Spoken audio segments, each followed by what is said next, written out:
Okay, so today we will talk about the airmanship, aerodrome designation markings and other important markings. So, screen is shared with you all. Okay.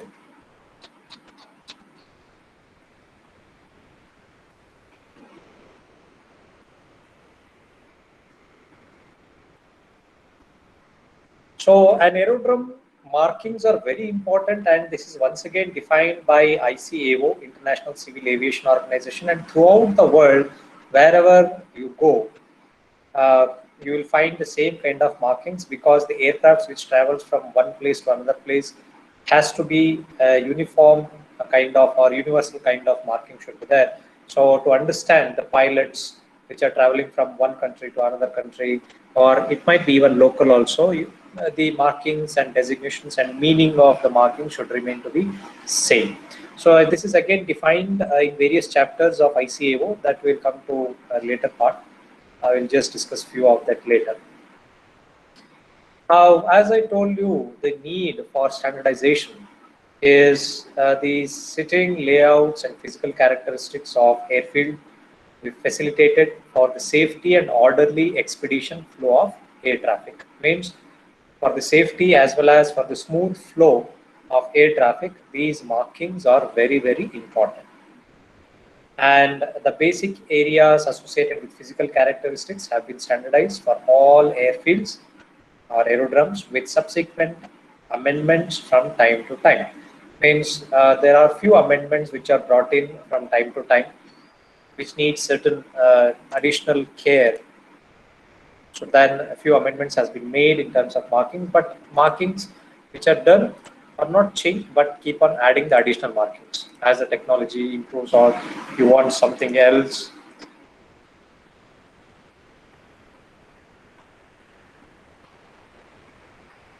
Okay.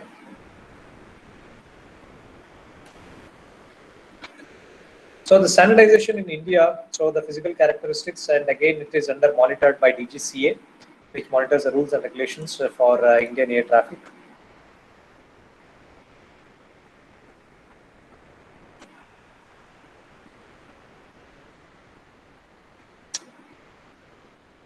So movement area. So what is the meaning of movement area? So movement area is intended to be on the land. Please understand that when we talk about the movement area, it is not in the air when the aircraft is on the ground. Sorry for that. A lot of disturbance by cadets joining, leaving. Okay. So you're talking about the movement areas. So movement areas, as I told, it is on ground. So on the ground, when we're talking about, so it can be an aircraft can be on any of the few places in the aerodrome. So either it can be on the runway, or it can be on taxi or dispersal area, or on the aprons. So aprons are nothing but the parked area or where it connects a terminal. For example, if we talk about civil aviation, so passengers used to board the aircraft and that kind of connections which they provide, that is called as aprons. And dispersal area, taxi and runway, these are the movement areas in the aerodrome. So if you look at the basic structure, so let me switch to the, yeah. So basically, we have certain sections in the aerodrome. If you look into this diagram, there are certain markings that have been done. That is 1, 2, 3, 4, 5, 6, 7, 8, and 9. So an aircraft, whenever an aerodrome is designed, so it has to have all these facilities for the movement of air traffic to facilitate the air traffic. One means, as you all know, the basic need is the runway, so which is very much required, and then other things will come on in terms of the civil aviations and other things. So two is the aircrafts, the uh, the parking area for the aircraft, so that is two here. Then three is, as you can see, the security area, the security access, that is a guard house and other things. Because whenever there is an airport, they're supposed to have a guard house, then security need to be provided. So those buildings and infrastructures need to be provided at this point. So that is 3. And if you look at the 4, then there should be a technical area such as hangars.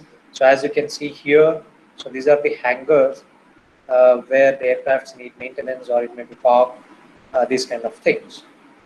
Then dispersal area is this. The dispersal is an aircraft parking area situated away from the main technical sites. Means the aircraft which are parked. So these are called as a dispersal areas, often with some form of protections for individual aircrafts. So basically, it looks like this. It might be even include hangar or some kind of shelters. Then the 6th is the air traffic control.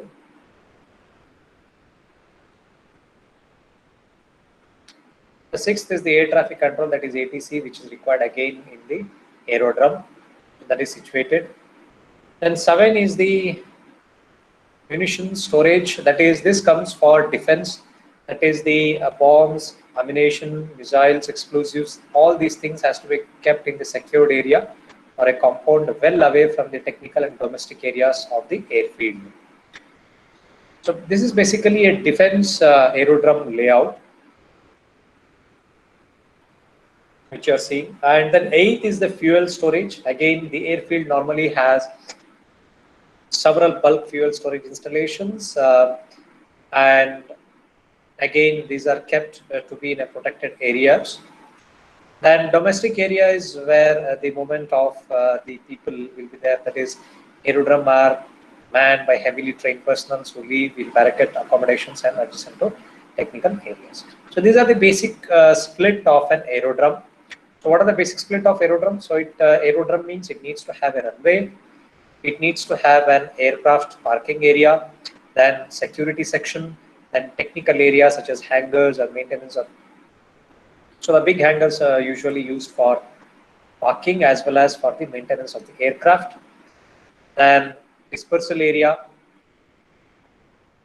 then air traffic control, then ammunition storage, then fuel storage, and domestic area. So this is how basically an aerodrome is split, and the various sections of the aerodrome that is consisted of. The same diagram is shown here also. You can see from here. So this is the runway, and this is the airfield. So these are the places, dispersal area. This is the technical area. This is the guard area, and so on.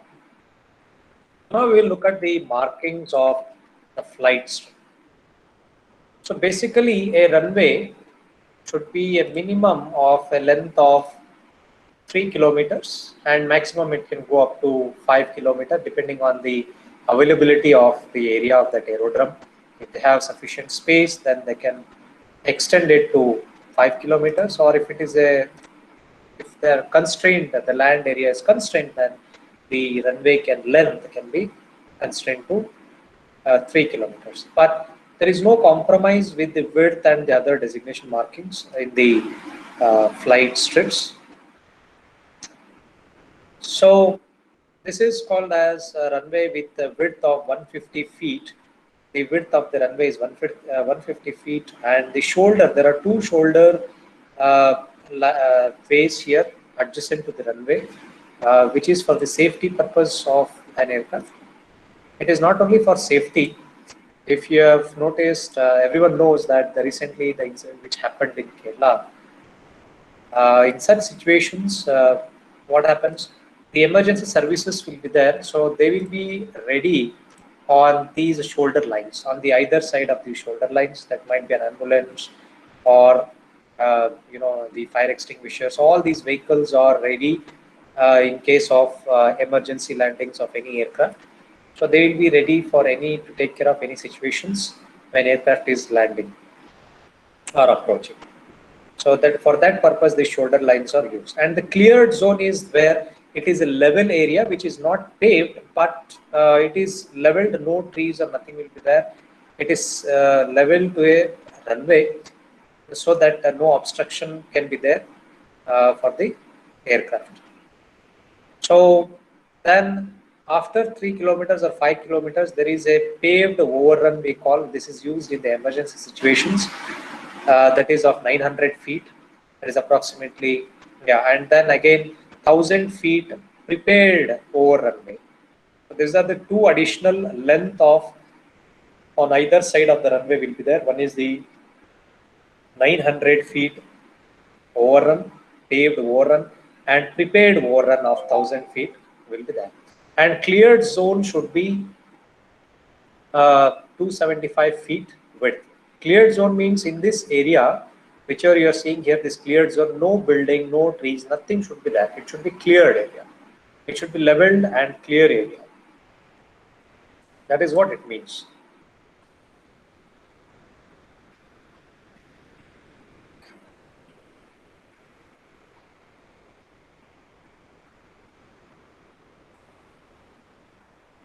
Hope it is clear to you. So runway is there, and adjacent to runway there is a shoulder lines, and adjacent to shoulder line there is a clear zone. So the width of the runway is 150 feet, width of shoulder line is again 150 feet, and the width of the clear zone should be 275 feet. And at the either end of the runway, there should be a paved overrun of 900 feet and prepared overrun of 1000 feet.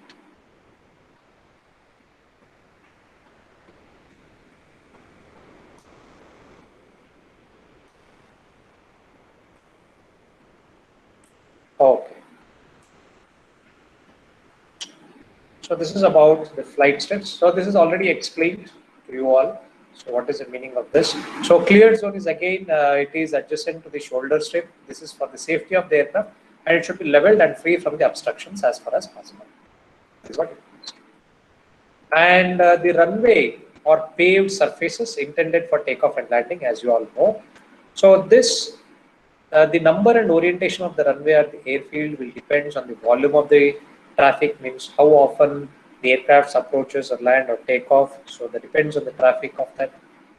And the actual runway length to be provided for a primary runway should be adequate to meet the operational requirement of the airplane. As I told, the minimum requirement of a runway length should be 3 kilometers, and it can go maximum of 5 to 6 kilometers depending on the availability of the area.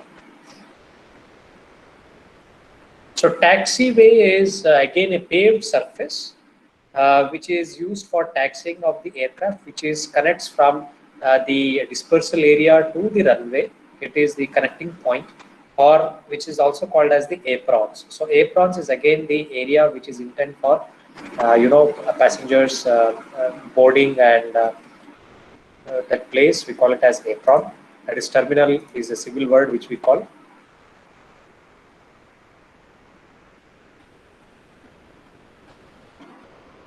Now, aerodrome markings, if you see, the aerodrome marking consists of signs on the a sign on the surface of movement areas to convey the aeronautical information. So, what is aerodrome marking? A definition, if it is asked, then you're supposed to tell this. The aerodrome marking consists of signs on surface of movement areas to convey aeronautical information. So, what are the different types of marking? One is the runway marking. Second is taxiway marking and unserviceability marking. So there are three types of marking. So first one is runway marking, taxiway marking, and unserviceability marking. I will say one by one. Now, what are the runway markings? So runway, there are again different kinds of marking. Broadly, there are three types of marking in the aerodrome, that is ground area. That is runway marking, taxiway, and unserviceability area marking. So in the runway, what are the different types of marking again? So that is a subcategory. So on the runway, we have designation marking, centerline marking, threshold marking, touchdown zone marking, and strip side marking. These are the main markings on the runway. So all of you note down. The runway markings are designation marking, centerline marking, threshold, touchdown zone marking, and side strip marking. We will see this one by one. And all the markings are done in white, except if it is unserviceable area, then it is marked in yellow or orange. You have to remember this. The unserviceable area. It doesn't mean that the taxiway is marked in yellow. It doesn't mean it is an unserviceable area. It is a serviceable, but unserviceable area is, once again, it is indicated by cross mark. So that is the color and the cross mark both together has to be considered to understand that as an unserviceable area.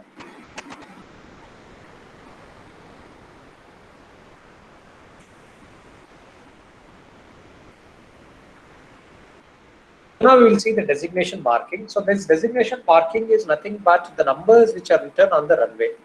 For example, okay, if you see this diagram, there are two runways which are here, which are 45 degrees to each other.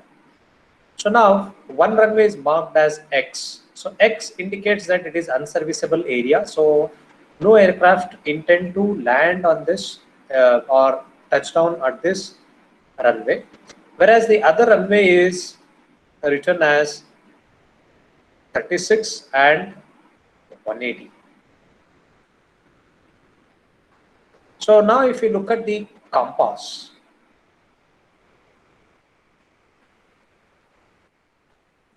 so basically compass has a 0 to 360 degree. Okay, and if let me write the runway here.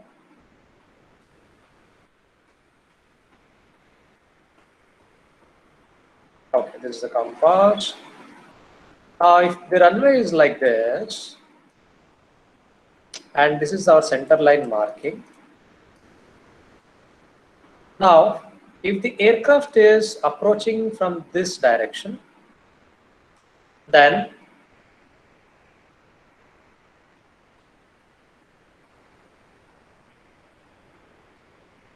it will see on the compass a reading of 270 degree. It will see a reading of 270 degree, and therefore on this runway it is written as 27.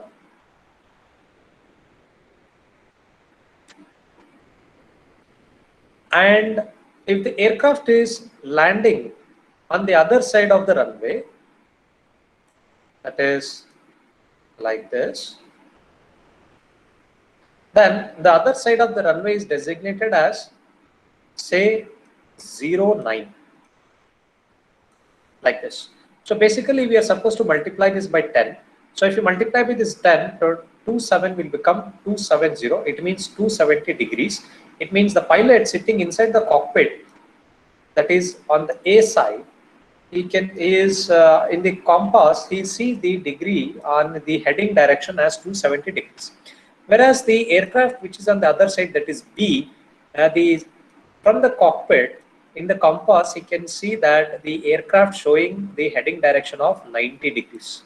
So then the ATC will tell, okay, the aircraft which is coming from B direction, you take the runway 09. 09 means it is a designation marking. It is designated marking. The 09 represents 90 degree heading, and say 27 represents 270 degrees. Now, what if, let me write one more this thing.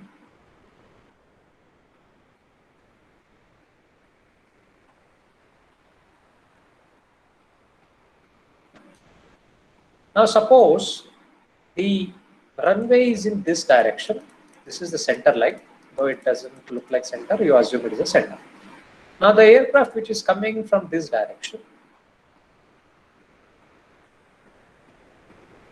from here, and let us call this as A, and say aircraft which is coming in this direction.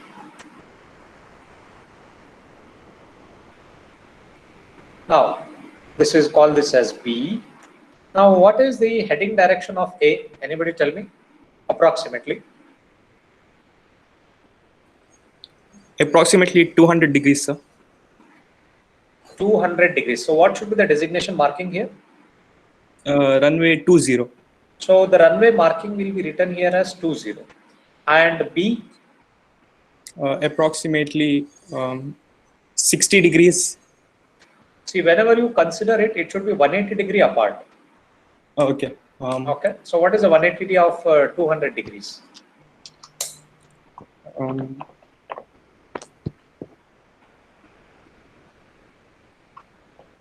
You add 180 and then subtract from 360. 1 is minute. 200? So 200. 200 plus 180, then 360 minus whatever the answer you get. So that is the degree. 20, sir. Sorry? 20. 20. Is it 20? Yes, sir. If it is 20, then the designation marking will be written as 02. Okay. Yes, sir. And whenever these runway are constructed, the runways are not simply constructed. They study this runway pattern, that is the wind pattern of the area. For example, a new aerodrome has to be constructed and runway has to be constructed. Then for over a period of year, maybe for 3 years or 5 years, they will study the air pattern of that airfield. So when we study the air pattern of that area or the airfield, then if the maximum wind flows in this direction or in this direction from morning or evening, then they will consider the runway in these two directions. Or if the wind is moving in this direction and in this direction in morning and evening, then they will take these degrees. Understood? So these degrees of the in which direction the runway has to be constructed, it is not random. It is based on the study. So study of the air in that particular area, how it is moving. So the continuous study takes place for over a period of maybe 1 year, 2 year, 3 year. Then they will take an average, and by taking an average, then they will decide, okay, what should be the direction? Because whenever the aircraft take off, then it should take off in the upwind. Okay, if the air is coming flowing in this direction, then the aircraft A should come in the opposite direction. So that is what the takeoff and landing has to be. Always it should be opposite to each other. So that is why the runways are constructed in the same direction of the wind or against the wind. Is it clear? Okay. Now, what if, suppose in our study, we have come across, say wind is flowing. Let me write one more runway here.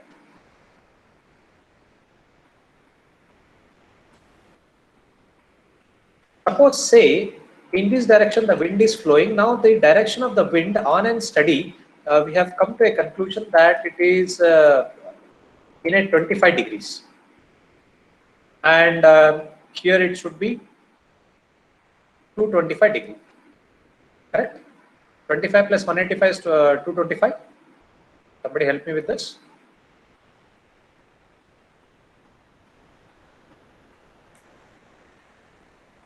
Is this correct, cadets?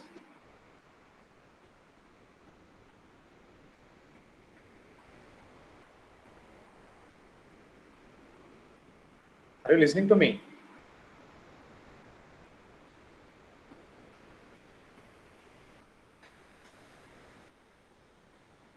It is 205. Sorry.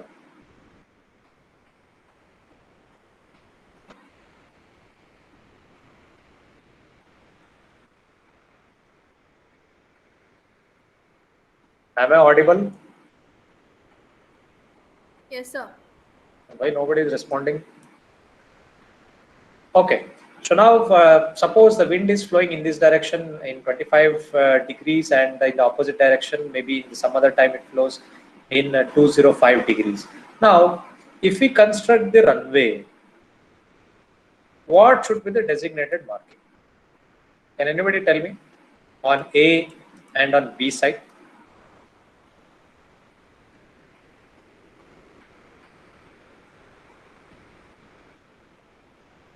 Sir, on runway A, it should be 02, sir. And on runway B, it should be runway number 20. But when we multiply this by 10, we get this A as 20 and B as 200. We are not getting this as 25 or 205. What to do?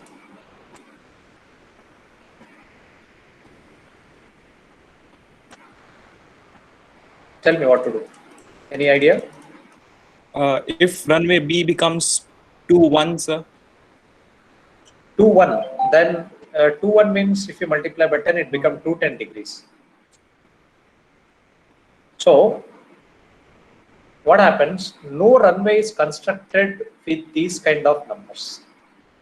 Okay, so it should be 1/10 of the degree. 1/10 of the degree means either it should be 20 degree or it should be 30 degree. There are no values between 20 and 30 will be considered. Clear? So likewise, it should be either 200 degrees or it should be 210 degrees. Clear? And no degrees considered in between. Means the slide, we cannot take exactly 25 degrees. So what we'll do, I'll tilt a little bit. What I'll do, I'll construct this runway at 30 degree and I'll construct this runway at 210 degrees. Hope it is clear to you. Right. So we are not constructing exactly, because wind is again not a constant parameter. We cannot say the wind is exactly flowing at 25 degrees. So this margin we can utilize, and we can construct the runway heading with 20 degrees or 30 degrees, depends on which is nearest. Okay, and again 180 degrees of it will be considered on the other end of the runway. So that is what it is written here. So the 2-digit number shall be a whole number nearest to 1/10 of the magnetic azimuth of the center line, measured clockwise from the magnetic north when viewed from direction of approach. Okay, it should be seen from the direction of approach. Please do not get confused. Standing at the center of the runway, you should not measure it. It is from the point of approach. Okay.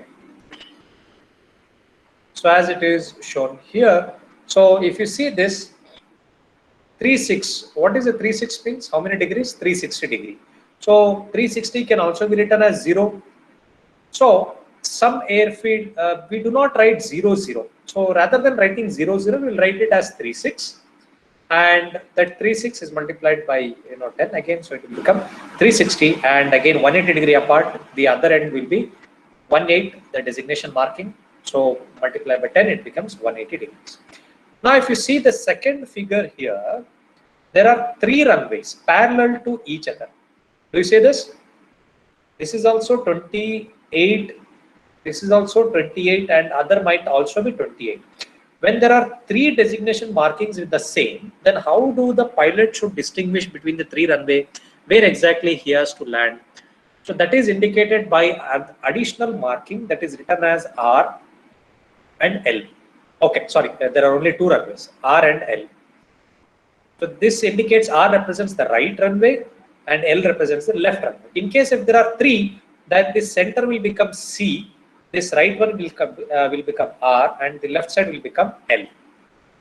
Okay, so as you can see in this screen, if there are 2 parallel runways along with the designation marking, it is represented as L and R. If there are 3 parallel runways, then it is along with the designation marking, it is written as LCR. L means left, C means center, R means right. Now let us look at the measurements of these markings, the threshold markings. Basically, an aircraft which is coming for approach, the aircraft should touch down after this threshold marking. This threshold marking is some kind of a beginning, which indicates the beginning of the runway. And from the beginning of this paved, after 20 feet, these threshold markings are marked with white color. There are 5 on the right side and 5 on the left side, each of 7 feet width with 20 feet long, and in the center it is separated by 14 inch.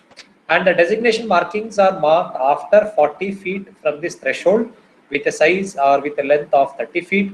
And as you can see, the width of this runway is 150 feet. Do not remember this is very important. The width of the runway is 150 feet, and the side strips will run throughout the runway, which is a width of 3 feet. And the space between the runway and this side strip marking is 2 feet. Clear? Have you all noted? I'm going to ask the question this about all these markings. Right? Okay. Now let us write. Let me ask the questions and write the answers here. Now, when the runway starts, after how much distance the threshold marking should be marked? Quick answers. 40 feet, sir. Sorry? 40 feet? 40 feet, sir. 40. Yes, sir. Any other answers? 20 feet, sir. 20 feet. Okay. Any other answers? Okay, fine. So what should be the length of threshold marking? 14 feet, sir. 14 feet. Okay. Any other answers? 33 feet. 33 feet. Okay. Any other answers? Okay, fine. What is the width of threshold marking? 7 feet, sir. Okay, 7 feet. Any other answers? Okay. And at what distance from the threshold marking the designation markings are indicated? I repeat 30 my. feet. 40 Sorry? feet. 40. Is it 40? Come again, those who told the answer. Yes, sir. Yes, 40 sir. feet. 40 feet. What is the length of 40. designation marking? 30 feet, sir. 30 feet. Okay. And what is the total width of the runway? 150 feet, sir. Oh, 150 okay, feet. good. Now, what is the width of the side strip? 3 feet, sir. 3 feet. 3 feet. Okay. Then what is the space between a runway and at the edge of the runway and the side strip? 2 feet, sir. 2 feet, sir. 2 feet, sir. 2 2 feet. feet, sir. Okay. What is the length of the side strip? So it runs throughout the runway. 150 feet. Your answer is contradictory. Any other answers?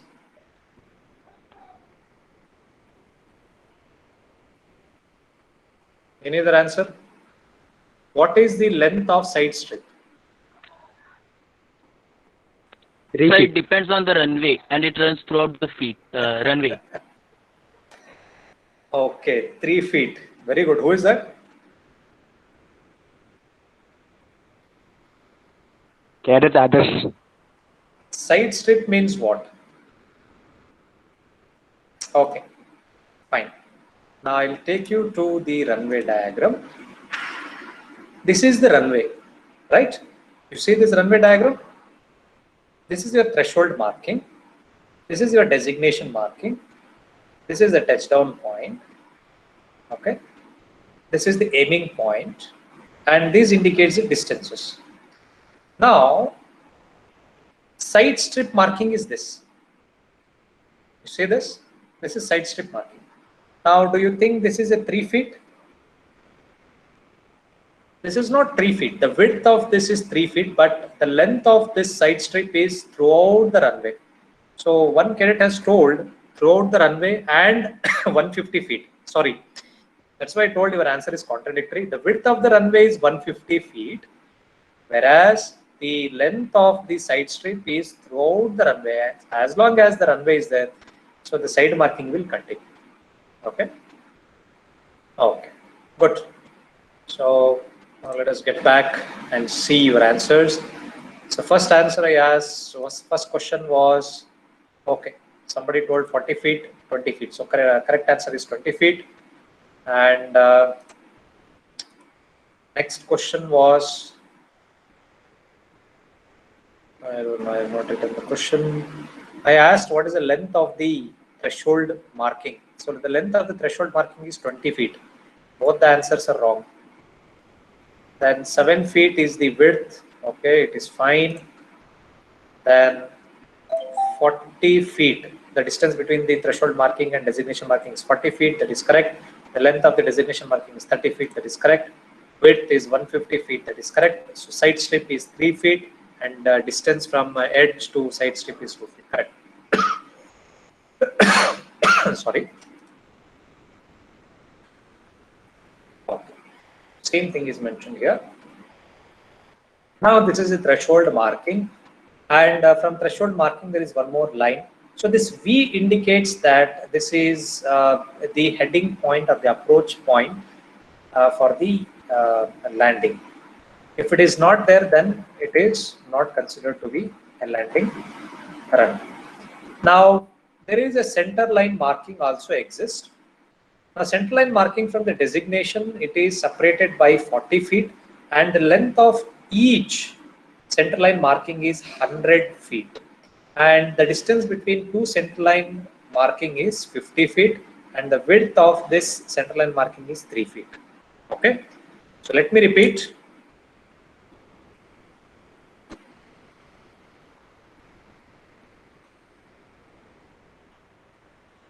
Sorry.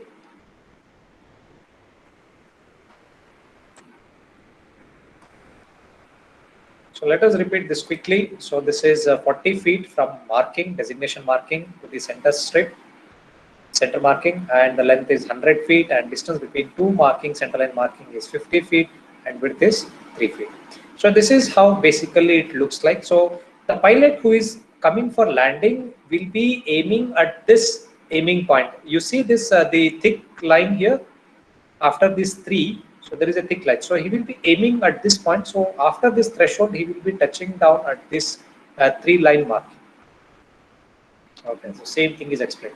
Now these markings are the touchdown markings, which indicates how much space is left out for the pilot to control the aircraft. Now this is marked for every 500 feet. So from the beginning of the threshold to the beginning of the first marking, touchdown marking. So this is 500 feet, and next marking is 500 feet, next marking is 500 feet. Like that, the pilot can count what is the runway that he has completed or that is left for him to control the aircraft. And the length of these markings are 75 feet. If you see this, the marking of each of these is 75 feet. Now let us look into the taxi marking. So basically, taxi line marking is marked with yellow line. So this is the taxi hold point, something called taxi hold point. So whenever from dispersal area, the aircraft is coming to the runway, when it is given clearance for the runway, it comes here once again, it will hold it for a while until unless final clearance is given from the ATC. So this is called as the holding point. So the marking of holding point is given here. So there will be basically 4 lines, 2 continuous lines and 2 broken lines, which are separated by 3 feet and with a width of 3 feet again. And these are separated by 6 inches wide and spaced by 6 inches. Okay.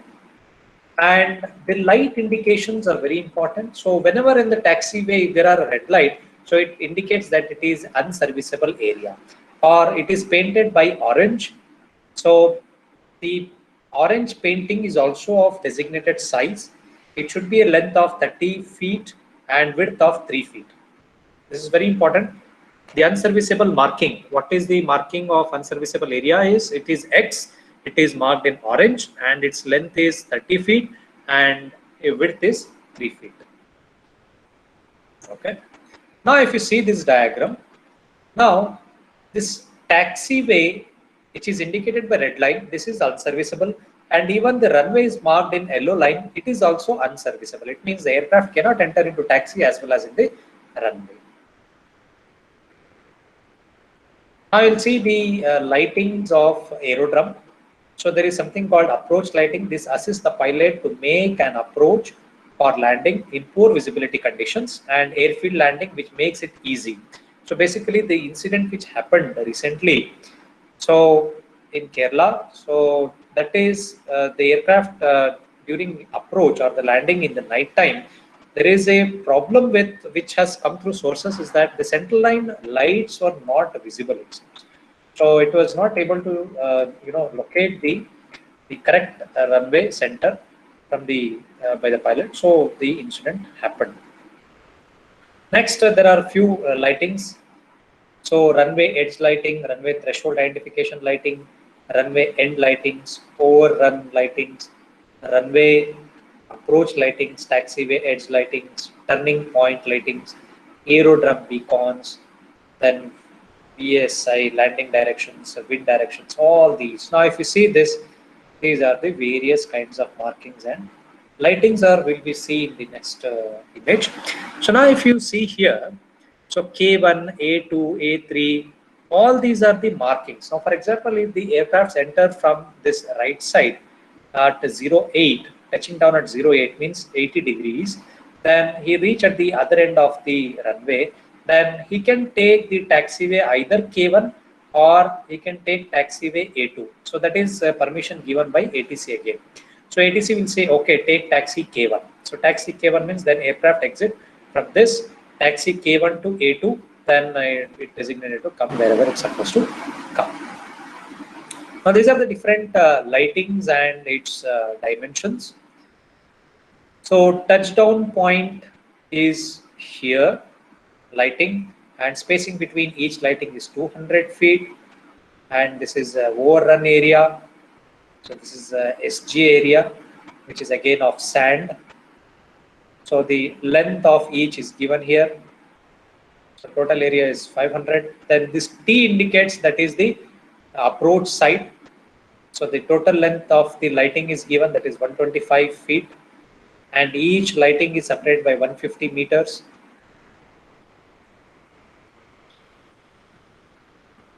So these are the different. So this indicates. So on either side, these lightings will be present, but only the aircraft which is intended to touch down, only on that side the lightings will be on. Otherwise, it leads to confusion for the pilot. So other side of the runway, the lightings will be off. So here you can see. Now, if you see, only at this point the T lightings, that is the the yellow lights are on, that is indicating this is the approach way, and this is the precision indicator marking for the pilot for landing, which indicates at which degree the pilot has to land. So red on this and yellow on this indicates the left side of the runway. Similarly, there will be another marking on this side which will be red, first two red lights and then yellow lights. Okay. This is how you can see. Now you see this is the precision marking here, which indicates, okay, this is the runway, which indicated by two red lights and two yellow lights, and two red lights here and two yellow lights. And the T section indicates this is the beginning point. And if you see, nothing is visible except this aiming point. You see this, the thick marking here. So thick marking represents the aiming point. So what happens? The aircraft which is coming in this direction, so it has to aim at this point to land between threshold and aiming point. Okay. So that's it I want to discuss. And before winding up, I want to show you a few more things. Yeah. So these designation markings or touchdown zone markings are defined in ICAO Appendix 14. Okay. In chapter 5, so all these markings are indicated. And there is something called rubber deposition also happens on the runway, touchdown point. So what happens when the aircraft lands, their landing gears or the wheels are, in the halt position. It is not rotating. So what happens, the tire, if you see here, when the aircraft touch down, their tires are not spinning and therefore start dragging. Due to pressure caused by aircraft weight, some of the tire rubber is deposited onto the runway. And the process continues until the tire rotation speed matches the aircraft ground speed. And these rubber deposits can obscure runway marking, means that may block the runway marking, or it will make the visibility low of the runway marking, and when wet creates a slippery area on the runway surfaces. So that can contribute to runway excursion. Clear? And these rubbers which are deposited on the runway, so periodically they used to remove it by different process. So that is by chemical removal they will do, or mechanical removal by high pressure water cleaner. So periodically a servicing vehicle will go and clean this rubber deposition on the runway. So runway excursion, when all it happens. So type of runway excursion, a departing aircraft fails to become airborne or successfully reject the takeoff before reaching the end of the designation runway. It means the aircraft can abort the takeoff not after reaching the end of the runway. For example, if there is a technical issue, or if he feels that he cannot take off with that weight, with that length of the runway, then he has to abort by the middle of the runway, because again he cannot control the aircraft if he reach the end of the runway. And the landing aircraft is unable to stop before and the end of the designation runway. So there are 3 points. So read about, I'll leave it to you to read yourself. So types of runway excursion, I will ask to you in the next class. Okay, so go through this. There are a lot of information that is available about this, for safety precautions and all this. Okay, then we'll wind up our session. So the designation markings, we'll conclude that markings and other markings and lightings are very, very important. Otherwise, the incidents which happened in Kerala, like that, catastrophic incidents will happen. Okay. With this, we'll wind up the session. So thank you for joining the class.